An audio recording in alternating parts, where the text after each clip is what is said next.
네, 오늘 사실 뭐 다들 경기를 봤으니까 잘 아시겠지만은 오늘 너무 힘든 경기였고, 그래도 우리한테 운이 잘 따라와서 마지막 승부차기에 가서 이기지 않았나 생각하고, 오늘 우리 선수들이 끝까지 열심히 최선을 다해줘서 너무 감사하게 생각하고,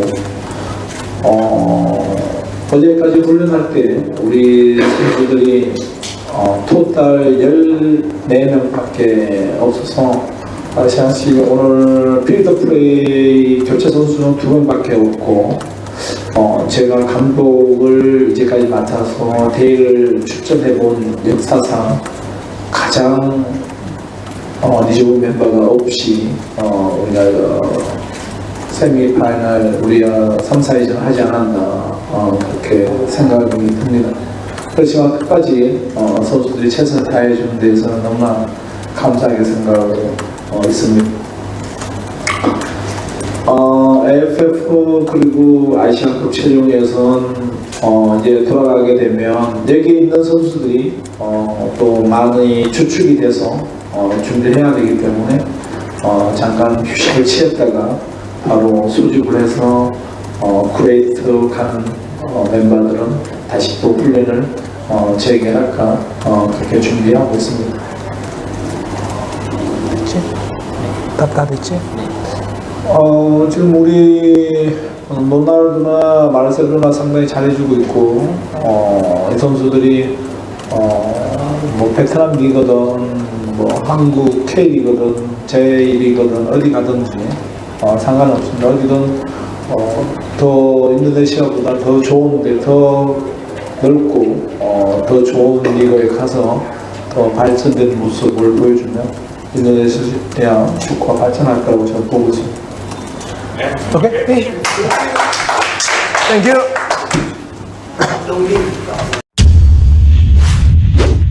Oke, ulang coba-coba. Ya, teman-teman, itu merupakan interview yang dilakukan oleh Sintayong usai pertandingan Indonesia menghadapi Malaysia. Itu respon yang disampaikan oleh Sintayong yang nanti kita bahas dan kita elaborasi dengan jalannya situasi pertandingan Indonesia yang berhasil mengalahkan Malaysia dengan adu penalti. Nah, for your information, mungkin teman-teman yang nggak menonton, skor akhir 1-1. Kemudian karena imbang, langsung diadakan adu penalti, dan pada sesi adu penalti Indonesia berhasil menang dengan skor 3-4. Gol Indonesia pertama, teman-teman, melalui waktu normal dicetak oleh Ronaldo Kuateh di menit 68, kemudian dibalas Malaysia di menit 81 lewat Hadi Fayad. Oke, sebelum kita bahas jalannya pertandingan, ada beberapa hal yang cukup menarik yang disampaikan oleh Sintayong usai pertandingan ini. Bahwa yang pertama, teman-teman, pertandingan ini sangat sulit bagi timnas Indonesia. Itu poin pertama. Dan yang kedua, teman-teman, bahwa ini merupakan keberuntungan, kemenangan yang beruntung bagi timnas Indonesia. Dan menangnya pun lewat adu penalti. Ini bukan aku yang menyampaikan ya, tapi Coach Sintayong, pelatih timnas dari Indonesia, yang mengatakan pertandingan ini sulit dan menangnya Indonesia pun beruntung akibat dari adu penalti. Pun demikian, apa yang terjadi di dalam lapangan tetap diapresiasi oleh Sintayong berkat kerja keras yang dimiliki oleh pemain-pemain Indonesia. Nah, yang menariknya, ada salah satu momen yang disampaikan oleh Sintayong. Ini memang mungkin gak ada sih ya yang didapat Sintayong pengalaman ketika melatih timnas Indonesia dengan segala keanekaragaman lah ya, netizen-netizennya, situasi sepak bolanya. Nah, apa itu, teman-teman? Ketika Sintayong melakukan latihan hanya dengan 14 pemain saja. Kenapa 14 pemain saja ya? Seperti yang kita ketahui, sebelum pertandingan ini Indonesia mengalami 3 kartu merah. Plus ada beberapa pemain yang cedera ya, teman-teman, ataupun kurang fit. Dan dengan memiliki skuad seperti itu, dikatakan oleh Sintayong sangat sulit, dan situasinya ya mau nggak mau harus dijalani oleh Sintayong. Dan ini yakin aku pengalaman yang berharga bagi Sintayong. Nah, kemudian sekali lagi diulangnya sebanyak 2 kali berterima kasih kepada pemain. Nah, terkait tentang AFF dan Asian Cup, teman-teman, kualifikasi Piala Asia. Nah, itu disampaikan oleh Coach Sintayong bahwa pemain-pemainnya yang sekarang yang sedang berjuang di SEA Games ini. Mungkin nanti ada ditambal ataupun diperkuat ya teman-teman ya. Kenapa? Karena kalau kita bicara tentang kualitas pemain Indonesia, tampaknya gap pemain inti sama pemain cadangan itu terlalu lebar, sehingga ketika pemain cadangan itu masuk untuk menggantikan pemain inti nggak begitu berjalan secara optimal, dan dalam waktu dekat akan diadakan training camp lagi. Nah, ini salah satu yang menarik sih menurut aku. Kalau nggak salah ini yang nanya wartawan luar teman-teman, terkait apa? Terkait tentang Ronaldo Kuateh dan Marcelino Ferdinand. Ini memang menjadi headline bagi pelatih-pelatih yang ada di SEA Games. Sebelumnya Paul King memention nama Marcelino Ferdinand, pemain dari Persebaya Surabaya. Nah, terkait tentang bagaimana masa depan dari Ronaldo Kuateh dan Marcelino Ferdinand, ditanya oleh Coach Sintayong. Nah, Coach Sintayong memberikan saran sebaiknya bermain di Vietnam atau Liga Jepang, Liga Korea. Nah, itu gimana menurut kalian? Coba komen di kolom komentar. Setuju nggak kalian ketika Ronaldo Kuateh ataupun Marcelino Ferdinand pergi dari Liga Indonesia? Aku sepakat aja. Dan ya, hanya 2 pertanyaan itu saja yang muncul ataupun dilontarkan oleh wartawan. Kenapa? Karena pada sesi wawancara ini teman-teman, ataupun interview press con usai match ini, terlalu banyak bahasa digunakan.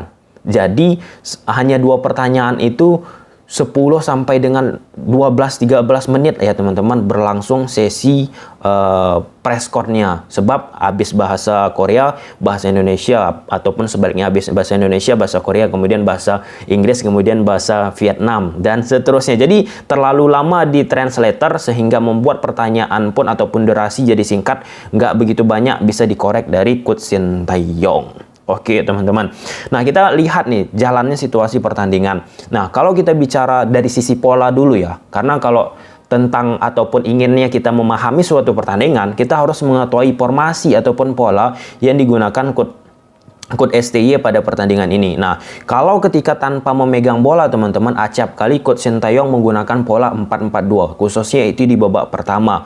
Nah, berbeda ketika pertandingan sebelumnya. Nah, pendekatan ini merupakan salah satu mengapa dilakukan, bisa akibat daripada kekurangan pemain yang dimiliki oleh Indonesia dengan lebih menjaga keseimbangan. Nah, dengan bermain 4-4-2 ketika tanpa bola, setidaknya itu bisa menjaga keseimbangan untuk melakukan penyerangan ataupun bertahan. Nah, sama juga treatment yang dilakukan oleh Coach Sintayong, tidak terlalu melakukan pressing. Kenapa teman-teman? Ketika tidak melakukan pressing secara agresif saja pun, dengan menggunakan pola 4-4-2 khususnya di babak pertama, ketika tanpa bola ya teman-teman ya, acap kali Marc Anthony Klopp sering tuh men-scanning ataupun aware lah terhadap lingkungan jarak antara lini belakang dan lini tengah. Kenapa? Di situ sering sekali beberapa kali bocor ya, walaupun nggak bisa dimanfaatkan oleh timnas Malaysia yang cenderung bermain dari sektor sisi sayap. Nah, walaupun kalau bisa kita bicara dengan situasi pertandingan ini, ya menurut aku ya sangat sulit situasi pertandingannya, seperti ya nggak begitu ngotot, kadang monoton, walaupun ada peluang, nggak begitu menggairahkan quote and quote untuk kita saksikan sebagai pecinta bola. Yakin sih aku, menurut kalian gimana? Coba kalian komen. Kemudian kalau kita bicara tentang Malaysia teman-teman, Malaysia sebenarnya nggak begitu baik juga. Kenapa?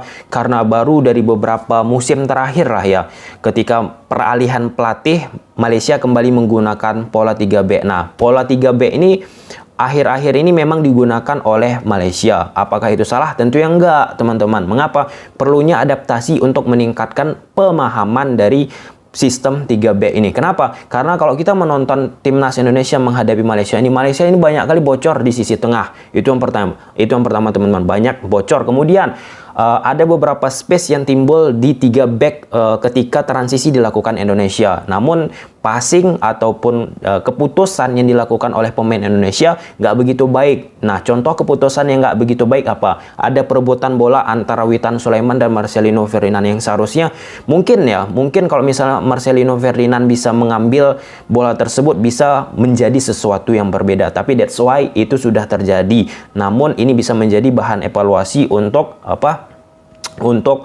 timnas Indonesia. Nah, yang menariknya lagi, kalau kita bicara tentang Indonesia dan Malaysia, teman-teman, kan gapnya nggak begitu jauh. Nah, Malaysia melakukan high pressing yang benar-benar langsung press atas. Nah, pemain Indonesia apa yang terjadi lagi? Mengalami kepanikan. Nah, itu terjadi di babak kedua secara terus-menerus teman-teman. Press atas dilakukan oleh pemain-pemain Malaysia yang membuat pemain Indonesia sering salah passing lagi ujung-ujungnya, ataupun keputusan-keputusan yang mereka ambil terlalu tergesa-gesa dan membuat bola yang sedang dibangun, di build up oleh pemain-pemain Indonesia nggak berjalan dengan baik.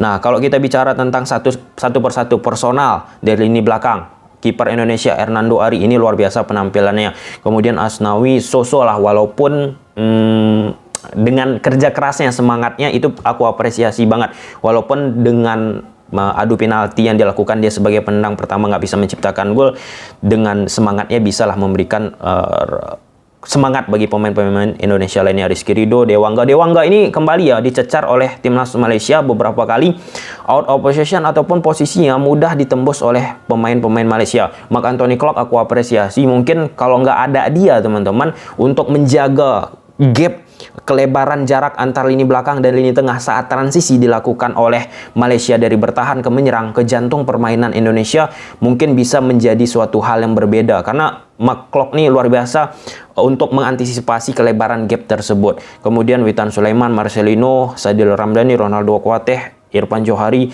ya kita apresiasi lah, nggak ada kata-kata jelek untuk mereka semua, karena mereka sudah memberikan perunggu dan melakukan sesuatu yang sangat keras untuk timnas Indonesia. Oke, mungkin ini saja teman-teman.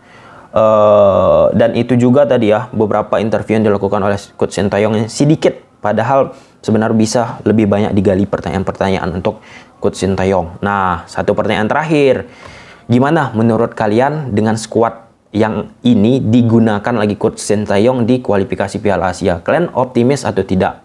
Karena Coach Sintayong sudah mengatakan kurang lebih akan menggunakan skuad ini lagi untuk kualifikasi Asia. Coba komen di kolom komentar. BTW, ini kopi kenangan. Ini baru pertama aku minum kopi untuk ya biar nggak ngantuk nonton bola, ataupun biar semangat nonton bola, review, analisis taktik. Dan kopinya pas banget untuk aku teman-teman, bener. Karena sebelumnya nggak pernah aku minum kopi, tapi dengan kopi kenanga yang yang aku konsumsi sangat-sangat membantu dalam aktivitas aku. Ini luar biasa, enak banget.